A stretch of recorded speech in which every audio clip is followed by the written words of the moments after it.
Del magisterio de la Iglesia. El Verbo encarnado, hecho de la encarnación, verdadero Dios. Cristo es verdadero Dios. Con razón se le llama Verbo del Padre e Hijo del Padre, consustancial al mismo, igual al Padre, no separado del mismo, ni es su extensión.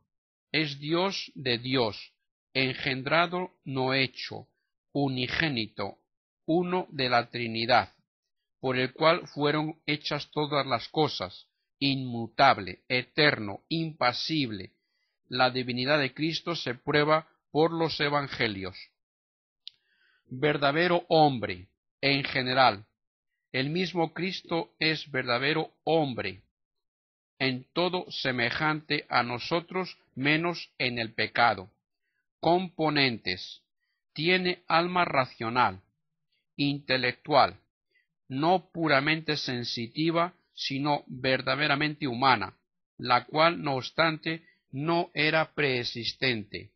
Esta alma de Cristo es verdaderamente, por sí misma y esencialmente, forma del cuerpo. Tiene cuerpo, es decir, verdadera carne humana, no fantasmagórica ni celeste, unida con la divinidad en su mismo inicio. Modo de la encarnación, unión hipostática, unidad de persona. Cristo es una sola persona, de suerte que en él Dios y el hombre son una sola y misma persona. Todo él Dios hombre y todo el hombre Dios, el mismo es consustancial a Dios y al hombre, es persona de la Trinidad, sin ser el Padre ni el Espíritu Santo. Lo que no es la unión hipostática. Las dos naturalezas están unidas no por homonimia, gracia, dignidad, autoridad, operación, relación, confusión, afecto o virtud, ni por sola denominación o adoración, ni por conversión de una naturaleza en otra. Lo que es la unión hipostática. Las dos naturalezas están unidas según la sustancia a lo que se llama unión hipostática, la cual unión se realiza en el primer momento de la encarnación. La unión hipostática es misterio estrictamente dicho, falsamente explicado por Antonio Guter y por Rosmini. Las dos naturalezas, realidad de las dos naturalezas. Hay en Cristo dos naturalezas, las cuales son sustancialmente distintas, pero son individidas, inseparables, inconfusas. Por esto se dice que Cristo es de dos naturalezas y en dos naturalezas. Integridad de las mismas. Ambas naturalezas tienen sus propiedades y las facultades de entender y querer. Tiene pues dos operaciones, dos voluntades que no se contradicen.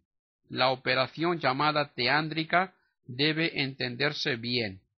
En Cristo pueden rectamente distinguirse tres sustancias: el Verbo, el alma y la carne, si bien es más exacto hablar de una persona y dos sustancias, la de Dios y la del hombre. Consecuencias de la unión hipostática.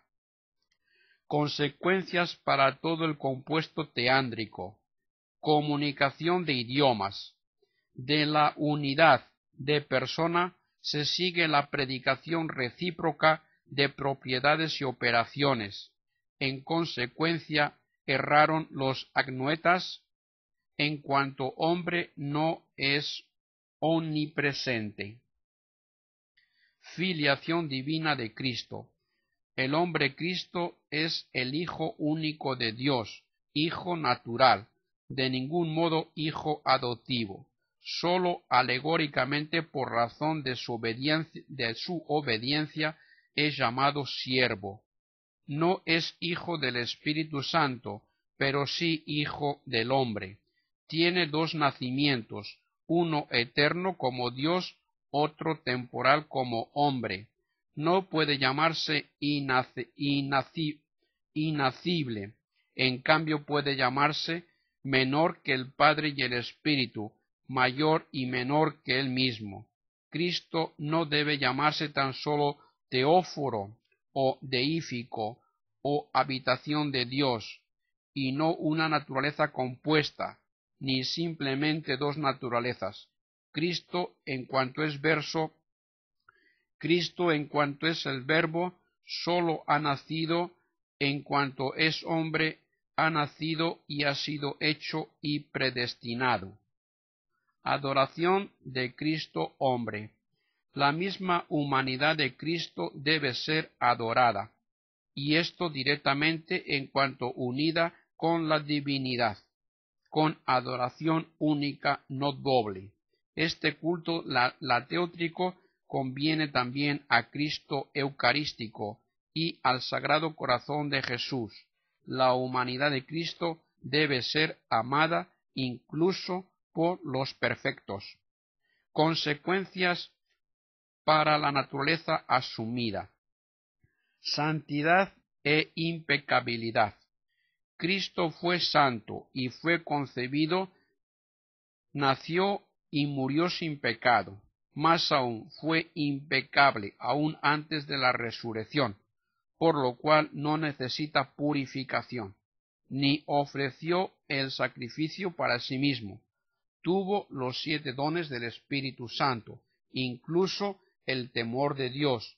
No estuvo sujeto a las pasiones, ni pudo progresar en la persona. Libertad. Fue libre en la pasión. Ciencia. Su alma conoció en el Verbo desde su principio todas las cosas que Dios conoce con ciencia de visión, incluso el último día del mundo. Siempre tuvo conciencia de su dignidad mesiánica. Operaciones. Las operaciones de la naturaleza humana son dignificadas por la divinidad. Hizo milagros, por propia virtud, profetizó. Psicológicamente no es dueña la naturaleza asumida de su total autonomía. Misterios de la vida de Cristo. Profetizado. El Cristo que había de venir fue prefigurado por todas las cosas sagradas del Antiguo Testamento, sacrificios, sacramentos y ceremonias. Más aún, fue prometido ya antes de existir la ley, al primer Padre. Encarnación. Cristo se encarnó y fue concebido de María Virgen por obra del Espíritu Santo. Nació de Santa María Virgen como hijo legítimo, no fue hijo de San José, no es una ficción mítica. Vida. Comió, bebió, durmió y se fatigó, tuvo hambre y sed, se apenó y lloró, fue pobre, pero no con pobreza absoluta, tuvo derecho de propiedad, de usar de sus cosas, venderlas, darlas, o adquirir otras mediante ellas, espontáneamente pagó tributo al César. Pasión. Cristo padeció espontáneamente en cuanto hombre, fue crucificado bajo el poder de Poncio Pilato. No puede afirmarse que la parte inferior de Cristo en la cruz no comunicaba a su superior sus perturbaciones involuntarias. Murió. De su costado salió después de su muerte verdadera agua, no flema. Acerca de la sangre salida, la Iglesia nada ha definido, fue sepultado. Glorificación. Descendió a los infiernos, no sólo con su poder, sino realmente con su alma, pero no abrogó el infierno. Resucitó al tercer día, como predijo el Salmo. por su propia virtud, con verdadera resurrección de la carne, reasumiendo el alma al cuerpo. Verdaderamente comió después de la resurrección, aunque no por necesidad. La resurrección de Cristo puede ser demostrada históricamente. Subió a los cielos, con el alma y la carne. Está sentado a la diestra del Padre, con su carne, según el modo natural de existir. Cristo en el cielo envió al Espíritu Santo, reina para siempre, juzgará a los vivos y a los muertos, viniendo con su cuerpo. Cristo Redentor. Cristo es el mediador entre Dios y los hombres. Es el Redentor, el Salvador. Cristo se hizo hombre por nuestra salvación. Cristo, en cuanto hombre, es sacerdote, presente en los misterios de la Iglesia, nuestro Señor y Rey, y esto en cuanto hombre, con jurisdicción legislativa, judicial, coactiva, administrativa, tanto para con los miembros de su reino como para con todos los hombres, con relación a todos los asuntos civiles, realmente legisló. El laicismo por eso ha de reprobarse. Obra de la redención. Necesidad de la redención.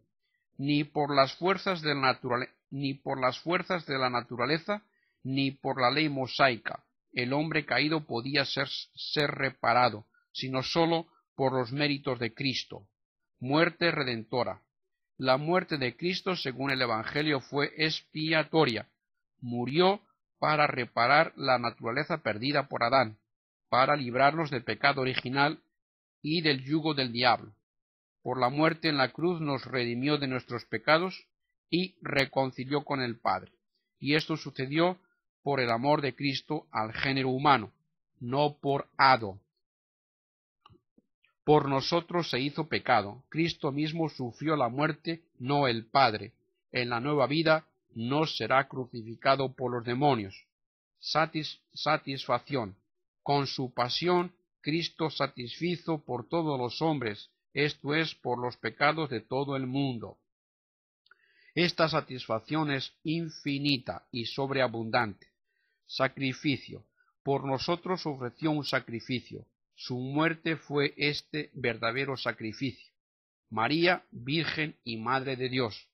Madre de Dios. María es Madre de Cristo y por eso verdadera y propiamente Madre de Dios. Pero engendró sólo al Hijo, no a la Trinidad. Madre de los hombres, es en cierto modo corredentora con Cristo. Medianera universal de todas las gracias, intercede ante Dios por los hombres.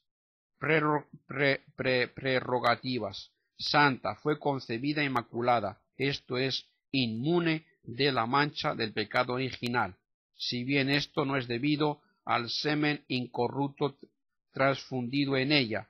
Sus sufrimientos y muerte no fueron debidos al pecado original. Por especial privilegio fue libre de todo pecado, aun de pecado venial. Es superior a todos en santidad. Hizo buenas obras externas. Virgen. María fue virgen inviolada. Permaneció perpetuamente virgen antes del parto, en el parto y después del parto, por lo cual no necesitaba de purificación. Asunta. Fue asunta con el cuerpo al cielo. Culto. Es digna de alabanza y ha de ser amada aún por los perfectos.